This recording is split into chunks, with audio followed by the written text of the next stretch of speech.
Hello hi అండి, నమస్తే. Welcome to SS flavours and melody. ఈరోజు మన రెసిపీ మిల్క్ బ్రెడ్ డెజర్ట్ అండి. చాలా సింపుల్గా తొందరగా చేసుకోవచ్చు. ఇంటికి గెస్ట్ వచ్చినప్పుడు ఒక 4 to 6 బ్రెడ్ స్లైసెస్ ఉంటే ఈ డెజర్ట్ మనం ఈజీగా ప్రిపేర్ చేసుకోవచ్చు. ఇప్పుడు ఈ డెజర్ట్ ఎలా తయారు చేయాలో చూసేద్దాం. ఈ డెజర్ట్ కోసం నేను 4 బ్రెడ్ స్లైసెస్ తీసుకున్నానండి. ముందుగా ఈ బ్రెడ్ స్లైసెస్ని సైడ్స్కి కట్ చేసుకుందాము. ఇలా కట్ చేసుకుందాం 4 సైడ్స్.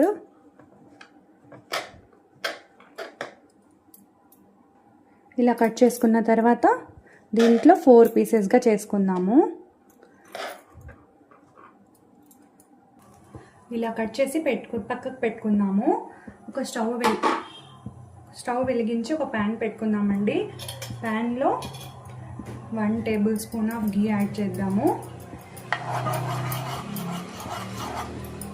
ఇది కాస్త హీట్ అయిన తర్వాత మంట మీడియం ఫ్లేమ్లో పెట్టుకొని ఇలా ఒక్కొక్కటిగా ఫ్రై చేసుకుందామండి.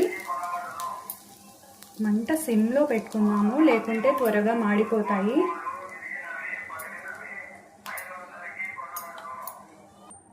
ఈ కలర్ వచ్చేంత వరకు మనం బాగా ఫ్రై చేసుకుందాము.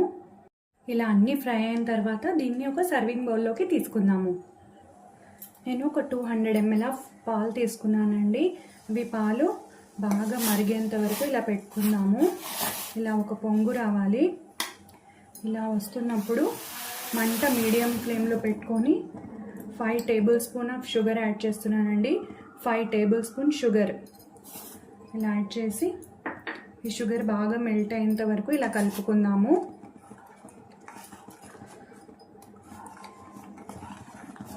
ఇవి పాలు బాగా బాయిల్ అవ్వాలి. ఈ పాలు బాయిల్ అయ్యేలోపు మనం ఒక సపరేట్ కప్లో 1/2 కప్ ఆఫ్ పాలు తీసుకున్నానండి. దీంట్లో 2 table spoon of custard powder తీసుకున్నాను. ఇలా కస్టర్డ్ పౌడర్ వేసి బాగా ఉండలు లేకుండా కలుపుకోవాలండి. కలుపుకొని దీంట్లోకి యాడ్ చేద్దాము. యాడ్ చేసి ఇలా అంతా ఒకసారి కలుపుకుందాము. చూడండి, ఇది పాల కలర్ చేంజ్ అయిపోయింది. ఇవి కొంచెం గట్టి పడాలి.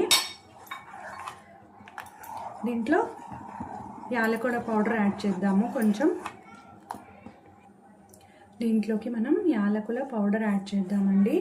1 టేబుల్ స్పూన్ అవుతుంది. ఇది యాడ్ చేసి ఒకసారి బాగా ఇలా కలుపుకుందాము.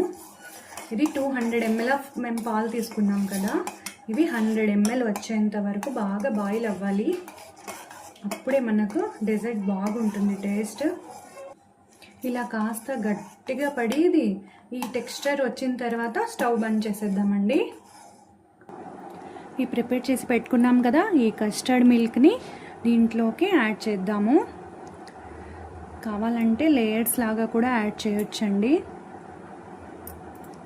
చూడండి, మెల్లగా ఇలా ఇంత మిల్క్ యాడ్ చేసేద్దాము.